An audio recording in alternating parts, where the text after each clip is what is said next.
I always thought Christmas was supposed to feel warm, but that night, standing in my parents' living room, I felt every light in the house dim at once. My sister raised her glass, looked straight at me, and said clear enough for the entire family to hear, "Mom is leaving everything to me." The cheers that followed hit me harder than the words ever could. My parents didn't look my way. No one did. I didn't argue. I didn't break. I just turned to my dad and asked one quiet question, one that made his hand tremble and the entire house freeze. And that moment wasn't even the real beginning. If you had asked anyone what my family was like when I was growing up, they would have told you we were close. That was the word people used when they saw us at church events, school plays, or neighborhood gatherings. My mother beaming my sister, Avery, soaking up every compliment, my dad keeping the peace with quiet nods, and me, somewhere on the side holding the coat pile or carrying the leftovers. From the outside, we looked perfectly balanced. But families can look balanced even when the weight inside them is crushing one person more than everyone else. Avery was the sun in our household. Everything revolved around her, her school projects, her soccer tournaments, her important friendships, her bright future. My mother narrated like a script she'd memorized. She didn't do chores. She had potential. I did most of the cooking and cleaning because I was responsible. And the way my mother said responsible always sounded suspiciously like less. I learned to live in the background long before I understood what that meant. On holidays, the contrast sharpened. Avery's gifts were wrapped in thick ribbon with little cards written in my mother's neat cursive. Mine were practical things, the kind you couldn't complain about without sounding ungrateful. Socks planners, a scarf she bought 2 minutes before checkout. Every Christmas picture had Avery in the middle, framed like a centerpiece. I was somewhere beside her, half lit by the tree, half fading into the wall. My dad noticed things, the small imbalances, the bigger ones.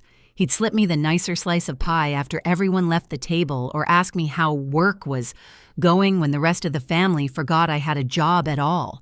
He wasn't loud, but he was present. And sometimes presence feels like the only raft in a storm. The older we got, the more obvious everything became. Avery moved through life like someone expecting applause. She'd walk into a room and assume it was waiting for her.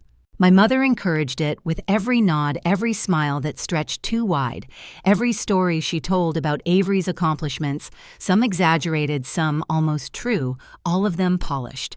Meanwhile, I worked quietly, lived quietly, and showed up for everyone, especially my father. When he was hospitalized a few years ago, I stayed overnight in a stiff chair, listening to the rhythmic hum of the machines. Avery came once, left early, and posted a picture on social media about family time. I didn't resent her. I just adapted around her, like everyone else. But this Christmas felt different from the moment I stepped through the door. Maybe it was the way my mother looked at Avery, almost relieved. Maybe it was the forced cheer in her voice, or the way she glanced at me like checking whether I'd stay out of the way. Or maybe it was the quiet tension in my dad's eyes. Something waited. Something waiting.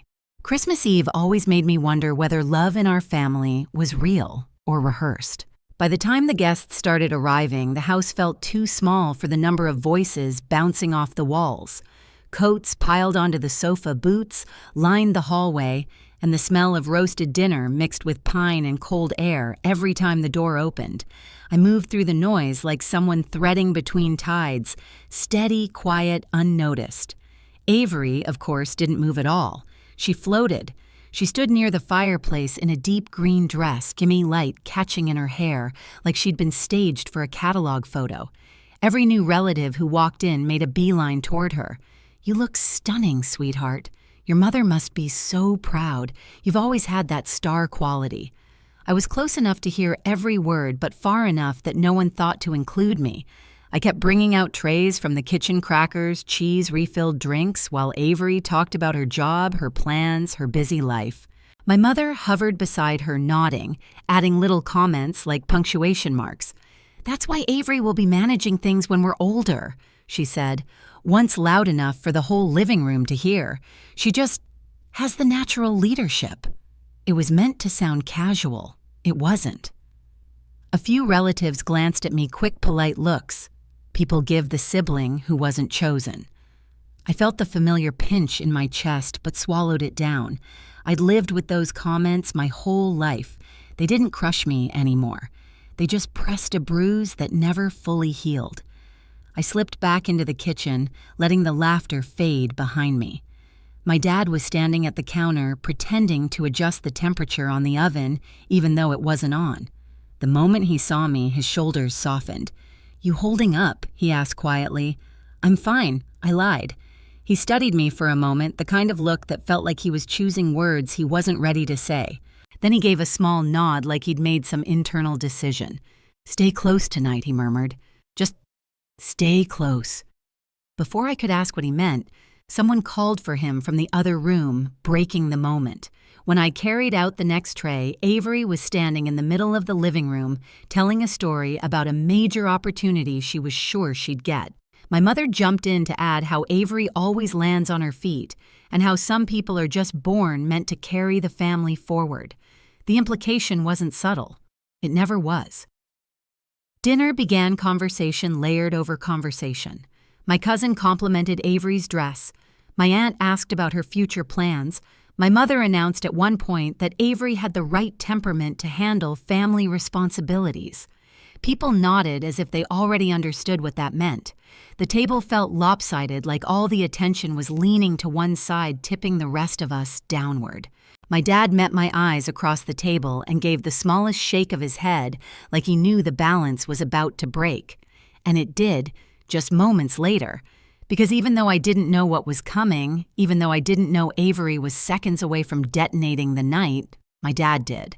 And that knowledge sat in the room like a quiet storm, waiting for the first crack. Dinner plates were still warm when the evening slipped into that strange lull, the moment between courses, when the room exhales, people lean back and conversations stretch into softer threads. But under it all, something in the house felt tight, pulled, like the walls were listening. My mother stood up to refill drinks, and as she passed behind Avery, she rested a hand on her shoulder with deliberate pride. "This is the year things really come together," she said. "Avery's ready to take on more. She'll be handling the important family matters moving forward." No one asked what that meant. They didn't need to. Everyone had heard versions of it before. Avery smiled like she'd been handed a crown. "Well, someone has to keep things running," she said, trying to sound humble but failing miserably. "Mom and I talk about it all the time. She trusts me. And why wouldn't she?" my mother added. "You've always been reliable." The fork in my hand paused midair. Reliable. It was the word she used for Avery today. The word she used for me only when she wanted something done without argument. An aunt across the table glanced at me, gave a sympathetic smile that didn't land. I wasn't sure whether she felt bad or just felt awkward. I excused myself and stepped into the hallway, needing a breath. The house was warm, but I felt cold, like the insulation between me and the rest of them had finally thinned to nothing. As I leaned against the wall, a memory surfaced uninvited. 3 winters ago, my dad had been in the hospital for a week. Avery stopped by once, took a picture of her coffee beside his bed, then left early because she had a dinner thing.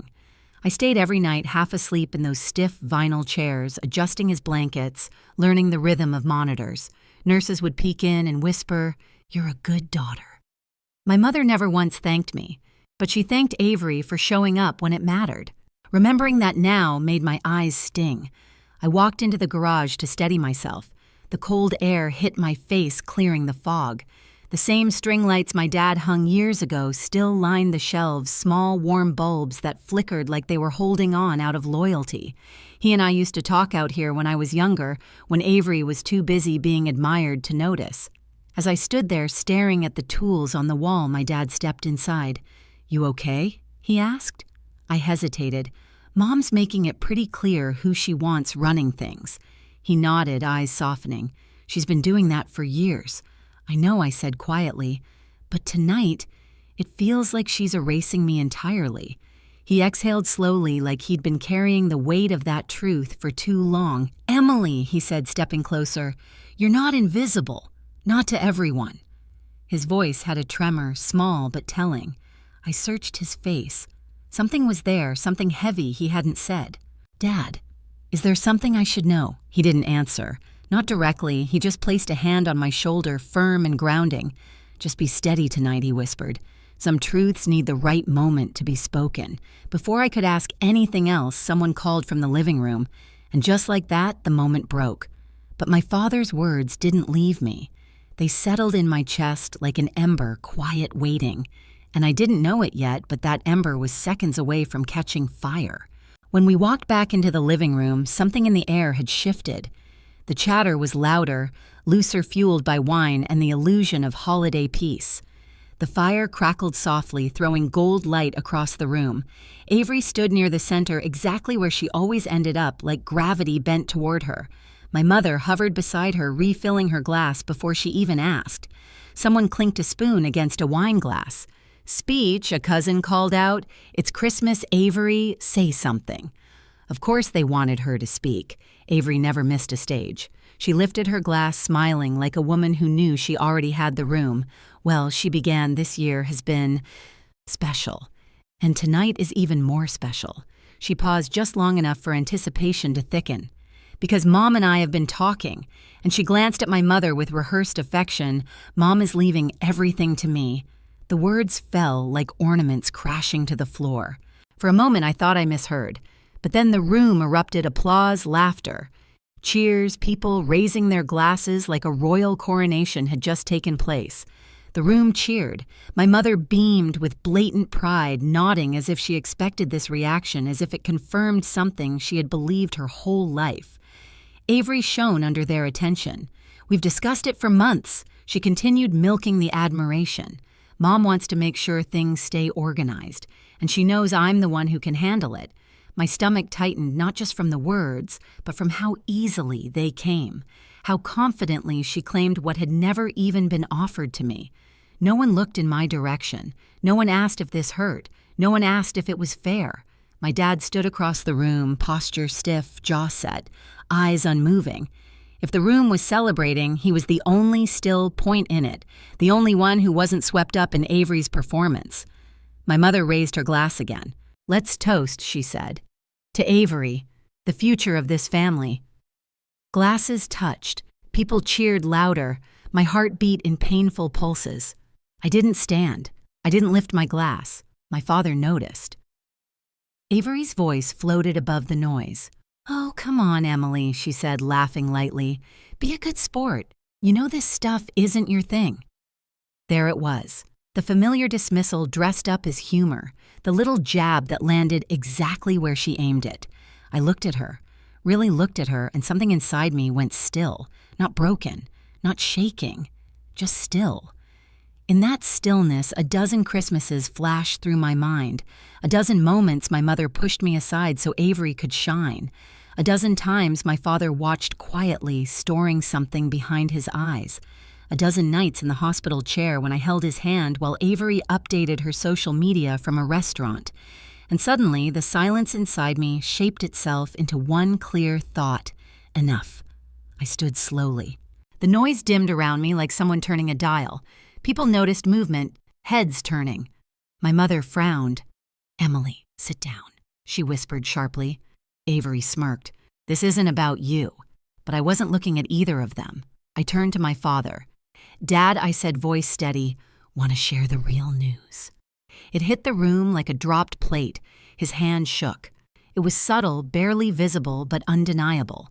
My father, a man who stayed calm in every storm, shifted his weight, eyes flicking from me to the guests to my mother. A tremor moved through his fingers as he reached for the envelope tucked behind a stack of napkins on the side table.